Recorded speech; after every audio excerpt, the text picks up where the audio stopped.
Finn, you're in the bro army. You're in the bro army. For life. Glorious.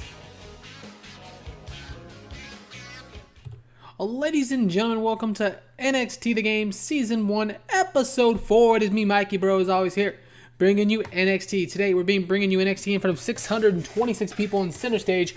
As you can see, we're still rocking and rolling on the Beta 16. We'll update to 17 after the video. Hopefully, they add where the segment rating is above a little scrolling support there in that text box so we can actually write stuff out. But to start the show tonight, we see the lights turn on with the Velveteen Dreams theme hitting. Showing up on the ramp, and he'll be in action to start the show. The Balor Dream storyline has advanced, and Katz could have done a better job. I wish WWE would take him and involve him in the call-ups. We got 5 road agents going up. So the Velveteen Dream here out the gate gives us a 56 overall rating. Can't complain. Alrighty. Next up. And about that had a decent reaction from the crowd, but subpar wrestling. The Velveteen Dream defeats Arya Debarring in 11:35 with his powerline finish.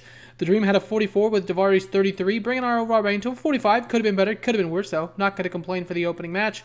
The vocal crowd did not like seeing the Velveteen Dream. I'm not really sure what I have to do with that. The second time he's gotten that road agent note, and that's unfortunate because, the NXT fans, they love Dream. I know Flesh's 20 mod is, January 20, if you will, mod. He's not necessarily kind to the worker stats, but I'm not sure if that's what it is. More of a conversion out the gate from 16 to 20. Either way, we're going to keep an eye on it. And though I don't like to touch the database, if I have to modify it in the early months, I will to make this a long save. The announcing quality, though, with Mauro Ranallo and Beth Phoenix and Nigel did lift the crowd, which is great. After the match, as the bell sounds, the Velveteen Dream celebrated in the ring before obtaining a microphone. The Dream went on to say, "Finn, you're in my future, you're in my dreams," and the Dream is serious about making Finn Balor say his name. The Dream is challenging you, Finn, to a match at NXT TakeOver. So, Finn, how about it? The Dream and Finn Balor one-on-one at NXT TakeOver in your house. So that's what we're doing. I announced that I would be revealing the NXT TakeOver event name this show, and that's exactly what I just did there. We're going to go NXT TakeOver in your house, kind of playing off the COVID-19 stuff, but really just kind of playing off of a name that I've loved from, being 35 like I am. I've actually loved the In Your House kind of series growing up, so I'm going to play off of that. I think In Your House is fun, and we've done it in the last 2 seasons as series as well, when we've done 150 episodes in NXT 13 and 16. All right, so the Velveteen Dream and Finn Balor storyline has advanced and gained heat. 48, so Dream gets us a 56, 45, 58 out the gate, and while the fans don't like him in the match, they don't mind seeing him in segments, so that's an interesting little dichotomy there.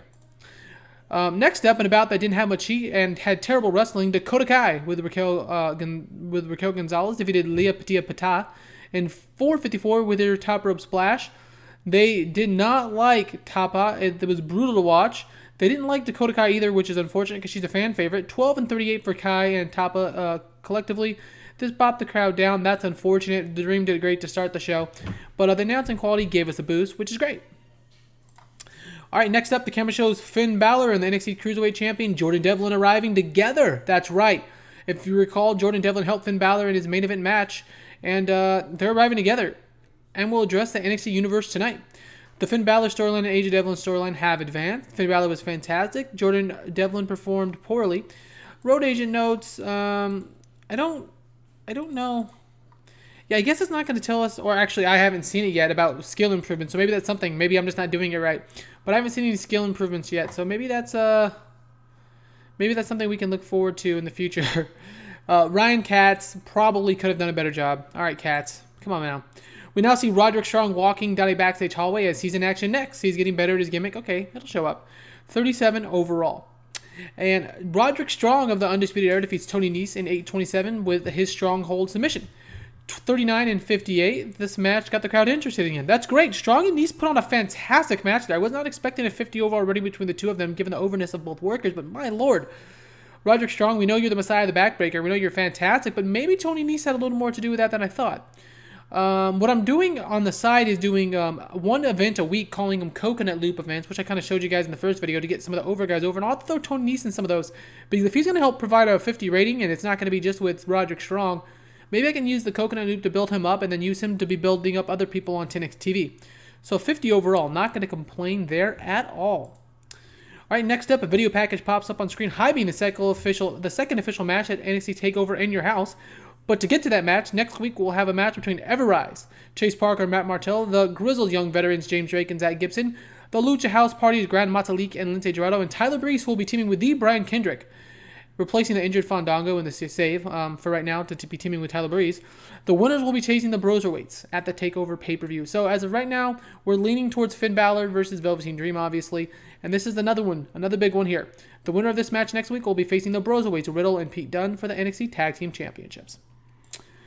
All right, next up, in a decent match, Io Shirai defeated Tegan Hawks with her moonsault press. Now, they didn't like Tegan Hawks either, but again, another solid rated match. We've had a 45, a 50, and a 51, so that's really good. We've also had the 17. We're going to ignore that, but yeah, Tegan and Io put on a good match here. The local crowd didn't like seeing Tegan, but 57 and 29 respectively. This got the crowd buzzing, so whatever's coming after this, right after this, is going to really get a boost from it. All right, next up in a decent match, Danny Birch and Oney Lorcan the Broserweights defeated Danny Birch and Oney Lorcan when Pete Dunne hit him with the bitter end. Birch was struggling to keep up, but a 43-29 and a pair of 53s from the champions here. Another strong match. This is great. A 50 overall for Birch and Lorcan. What up, Cobra? Not too bad. That was Cohen walking out of his room. I tried to get him in the video today, but he's like, Dad, I'm not caught up yet. So he understands how it works. 50 overall. All right, next up, we see in the back as Kona Reeves is backstage with William Regal, which some of the text got cut off there. Because you do not have a tag team partner, Kona, says William Regal, as Kona Reeves wondered why he wasn't included in the tag team #1 contendership match for the Broserweights Tag Team Championships at In Your House next week on NXT Wrestling. Kona would go on to say that, so if I had a partner, to which Regal would cut him off and reply, if you find a partner, Kona, emphasis on Kona not being able to find a partner, you will be slotted in the tag team division if you wish. Kona nods, insinuating that he had a partner whom was just signed to NXT, contracted by Triple H, and he would get that information to William Regal next week. So, yeah, Kona Reeves has a partner. Who is it? We'll have to wait and see. We're going to really build up the tag team division strong. If you guys remember, I am a huge fan of tag team wrestling, so we're going to go ahead and push tag team wrestling strong. I'm a huge fan of Kona Reeves also. I think he's super entertaining. And Kona Reeves has a tag team partner. Who is it? You have to wait and see. All right, next up, we get a video hyping a match for next week where Keith Lee will host the first ever North American Open Challenge.